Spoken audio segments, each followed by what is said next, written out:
വിശുദ്ധ മാർക്കോസ് എഴുതിയ സുവിശേഷം 9-ാം അധ്യായം. അവൻ അവരോട് പറഞ്ഞു, ദൈവരാജ്യം ശക്തിയോടെ സമാഗതമാകുന്നത് കാണുന്നതുവരെ മരിക്കുകയില്ലാത്ത ചിലർ ഇവിടെ നിൽക്കുന്നവരിലുണ്ടെന്ന് സത്യമായി ഞാൻ നിങ്ങളോട് പറയുന്നു. 6 ദിവസം കഴിഞ്ഞ് പത്രോസ്, യാക്കോബ്, യോഹന്നാൻ എന്നിവരെ മാത്രം കൂട്ടിക്കൊണ്ട് യേശു ഒരു ഉയർന്ന മലയിലേക്ക് പോയി. അവൻ അവരുടെ മുമ്പിൽ വെച്ച് രൂപാന്തരപ്പെട്ടു. അവന്റെ വസ്ത്രങ്ങൾ ഭൂമിയിലെ ഏതൊരു അലക്കുകാരനും വെളുപ്പിക്കാൻ കഴിയുന്നതിനേക്കാൾ വെണ്മയും തിളക്കവുമുള്ളവയായി. ഏലിയായും മോശയും പ്രത്യക്ഷപ്പെട്ട് യേശുവിനോട് സംസാരിച്ചുകൊണ്ടിരുന്നു. അപ്പോൾ പത്രോസ് യേശുവിനോട് പറഞ്ഞു, ഗുരു, നാം ഇവിടെ ആയിരിക്കുന്നത് നല്ലതാണ്. ഞങ്ങൾ 3 കൂടാരങ്ങൾ ഉണ്ടാക്കാം. 1 നിനക്ക്, 1 മോശയ്ക്ക്, 1 ഏലിയായിക്ക്. എന്താണ് പറയേണ്ടതെന്ന് അവന് അറിഞ്ഞുകൂടായിരുന്നു. അവർ അത്രയ്ക്ക് ഭയപ്പെട്ടിരുന്നു. അപ്പോൾ ഒരു മേഘം വന്ന് അവരെ ആവരണം ചെയ്തു. മേഘത്തിൽ നിന്ന് ഒരു സ്വരം പുറപ്പെട്ടു, ഇവൻ എൻ്റെ പ്രിയപുത്രൻ, ഇവൻ്റെ വാക്കു ശ്രവിക്കുവിൻ. അവർ ചുറ്റും നോക്കി. യേശുവിനെയല്ലാതെ മറ്റാരെയും തങ്ങളോടുകൂടെ അവർ കണ്ടില്ല. അവർ കണ്ട കാര്യങ്ങൾ മനുഷ്യപുത്രൻ മരിച്ചവരിൽ നിന്ന് ഉയിർക്കുന്നതുവരെ ആരോടും പറയരുതെന്ന് മലയിൽ നിന്നിറങ്ങിപ്പോരുമ്പോൾ അവൻ അവരോട് കൽപ്പിച്ചു. മരിച്ചവരിൽ നിന്ന് ഉയിർക്കുകയെന്നത് എന്താണെന്ന് ചിന്തിച്ചുകൊണ്ട് അവർ ഈ വചനം രഹസ്യമായി സൂക്ഷിച്ചു. അവർ അവനോട് ചോദിച്ചു, ഏലിയ ആദ്യം വരണമെന്ന് നിയമജ്ഞർ പറയുന്നത് എന്തുകൊണ്ടാണ്?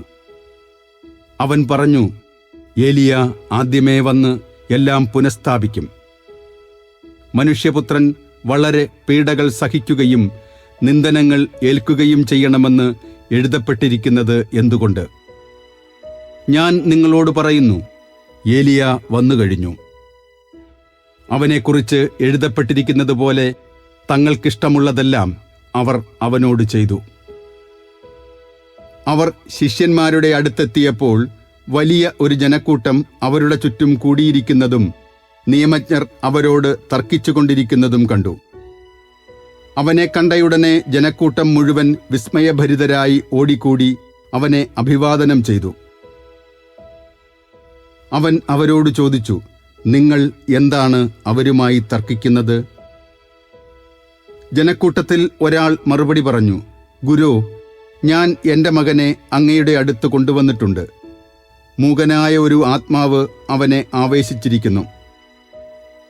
അത് എവിടെ വെച്ച് അവനെ പിടികൂടിയാലും അവനെ നിലം പതിപ്പിക്കുന്നു. അപ്പോൾ അവൻ പല്ലുകടിക്കുകയും നുരയും പതയും പുറപ്പെടുവിക്കുകയും മരവിച്ചു പോവുകയും ചെയ്യുന്നു. അതിനെ ബഹിഷ്കരിക്കാൻ അങ്ങയുടെ ശിഷ്യന്മാരോട് ഞാൻ അപേക്ഷിച്ചു, അവർക്ക് കഴിഞ്ഞില്ല. അവൻ അവരോട് പ്രതിവചിച്ചു, വിശ്വാസമില്ലാത്ത തലമുറയെ, എത്രനാൾ ഞാൻ നിങ്ങളോടുകൂടെ ഉണ്ടായിരിക്കും?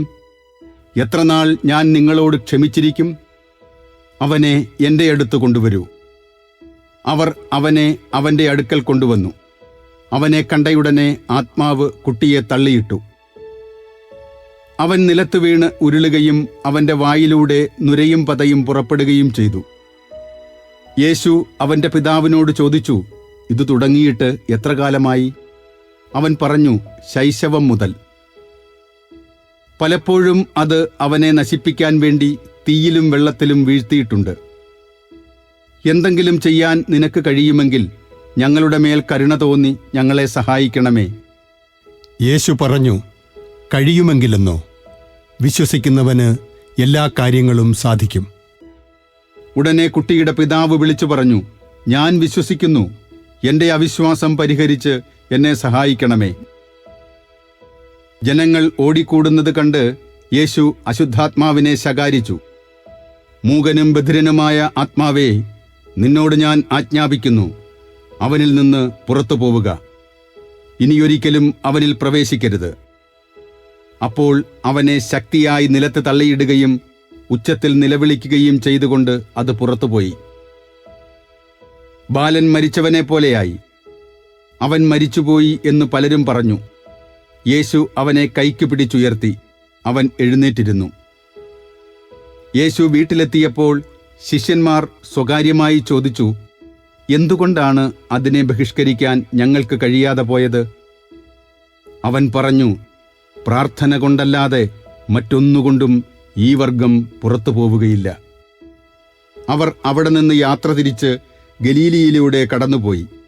ഇക്കാര്യം ആരും അറിയരുതെന്ന് അവൻ ആഗ്രഹിച്ചു, കാരണം അവൻ ശിഷ്യന്മാരെ പഠിപ്പിക്കുകയായിരുന്നു. അവൻ പറഞ്ഞു, മനുഷ്യപുത്രൻ മനുഷ്യരുടെ കൈകളിൽ ഏൽപ്പിക്കപ്പെടുകയും അവർ അവനെ വധിക്കുകയും ചെയ്യും. അവൻ വധിക്കപ്പെട്ട് 3 ദിവസം കഴിയുമ്പോൾ ഉയിർത്തെഴുന്നേൽക്കും. ഈ വചനം അവർക്ക് മനസ്സിലായില്ല. എങ്കിലും അവനോട് ചോദിക്കാൻ അവർ ഭയപ്പെട്ടു. അവർ പിന്നീട് കഫർനാമിൽ എത്തി. അവൻ വീട്ടിലായിരിക്കുമ്പോൾ അവരോട് ചോദിച്ചു, വഴിയിൽ വച്ച് എന്തിനെക്കുറിച്ചാണ് നിങ്ങൾ തമ്മിൽ തർക്കിച്ചിരുന്നത്? അവർ നിശബ്ദരായിരുന്നതേയുള്ളൂ. കാരണം തങ്ങളിൽ ആരാണ് വലിയവൻ എന്നതിനെക്കുറിച്ചാണ് വഴിയിൽ വച്ച് അവർ തർക്കിച്ചത്. അവൻ ഇരുന്നിട്ട് 12 പേരെയും വിളിച്ചു പറഞ്ഞു, ഒന്നാമനാകാൻ ആഗ്രഹിക്കുന്നവൻ അവസാനത്തവനും എല്ലാവരുടെയും ശുശ്രൂഷകനുമാകണം. അവൻ ഒരു ശിശുവിനെ എടുത്ത് അവരുടെ മധ്യേ നിർത്തി. അവനെ കരങ്ങളിൽ വഹിച്ചുകൊണ്ട് പറഞ്ഞു, ഇതുപോലുള്ള ഒരു ശിശുവിനെ എന്റെ നാമത്തിൽ സ്വീകരിക്കുന്നവൻ എന്നെ സ്വീകരിക്കുന്നു. എന്നെ സ്വീകരിക്കുന്നവൻ എന്നെയല്ല, എന്നെ അയച്ചവനെയാണ് സ്വീകരിക്കുന്നത്. യോഹന്നാൻ അവനോട് പറഞ്ഞു, ഗുരു, നിന്റെ നാമത്തിൽ പിശാചുക്കളെ പുറത്താക്കുന്ന ഒരാളെ ഞങ്ങൾ കണ്ടു. ഞങ്ങൾ അവനെ തടഞ്ഞു, കാരണം അവൻ ഞങ്ങളെ അനുഗമിച്ചില്ല. യേശു പറഞ്ഞു, അവനെ തടയണ്ട. ഒരുവന് എന്റെ നാമത്തിൽ അത്ഭുതപ്രവൃത്തി ചെയ്യാനും ഉടനെ എന്നെക്കുറിച്ച് ദൂഷണം പറയാനും സാധിക്കുകയില്ല. നമുക്ക് എതിരല്ലാത്തവൻ നമ്മുടെ പക്ഷത്താണ്. സത്യമായി ഞാൻ നിങ്ങളോട് പറയുന്നു, നിങ്ങൾ ക്രിസ്തുവിനുള്ളവരാകയാൽ അവന്റെ നാമത്തിൽ ആരെങ്കിലും നിങ്ങൾക്ക് ഒരു പാത്രം വെള്ളം കുടിക്കാൻ തന്നാൽ അവന് പ്രതിഫലം ലഭിക്കാതിരിക്കുകയില്ല. വിശ്വസിക്കുന്ന ഈ ചെറിയവരിൽ ഒരുവന് ഇടർച്ച വരുത്തുന്നവൻ ആരായാലും അവന് കൂടുതൽ നല്ലത് ഒരു വലിയ തിരികല്ല് കഴുത്തിൽ കെട്ടി കടലിൽ എറിയപ്പെടുന്നതാണ്. നിന്റെ കൈ നിനക്ക് ദുഷ്പ്രേരണയ്ക്ക് കാരണമാകുന്നെങ്കിൽ അത് വെട്ടിക്കളയുക. 2 കൈകളും ഉള്ളവനായി നരകത്തിലെ കെടാത്ത അഗ്നിയിൽ നിപതിക്കുന്നതിനേക്കാൾ നല്ലത് അംഗഹീനനായി ജീവനിലേക്ക് പ്രവേശിക്കുന്നതാണ്. നിന്റെ പാദം നിനക്ക് ദുഷ്പ്രേരണയ്ക്ക് കാരണമാകുന്നെങ്കിൽ അത് മുറിച്ചു കളയുക. 2 പാദങ്ങളും ഉള്ളവനായി നരകത്തിൽ എറിയപ്പെടുന്നതിനേക്കാൾ നല്ലത് മുടന്തനായി ജീവനിലേക്ക് പ്രവേശിക്കുന്നതാണ്. നിന്റെ കണ്ണുമൂലം നിനക്ക് ദുഷ്പ്രേരണ ഉണ്ടാകുന്നെങ്കിൽ അത് ചൂഴ്ന്നെടുത്ത് എറിഞ്ഞുകളയുക. 2 കണ്ണുകളും ഉള്ളവനായി പുഴുചാകാത്തതും തീ കെടാത്തതുമായ നരകത്തിലേക്ക് എറിയപ്പെടുന്നതിനേക്കാൾ നല്ലത് 1 കണ്ണോടുകൂടെ ദൈവരാജ്യത്തിലേക്ക് പ്രവേശിക്കുന്നതാണ്. കാരണം എല്ലാവരും അഗ്നിയാൽ ഉറകൂട്ടപ്പെടും. ഉപ്പ് നല്ലതാണ്, എന്നാൽ ഉറകെട്ടു പോയാൽ പിന്നെ എന്തുകൊണ്ട് അതിന് ഉറകൂട്ടും? നിങ്ങളിൽ ഉപ്പ് ഉണ്ടായിരിക്കട്ടെ, പരസ്പരം സമാധാനത്തിൽ വർത്തിക്കുകയും ചെയ്യുവിൻ.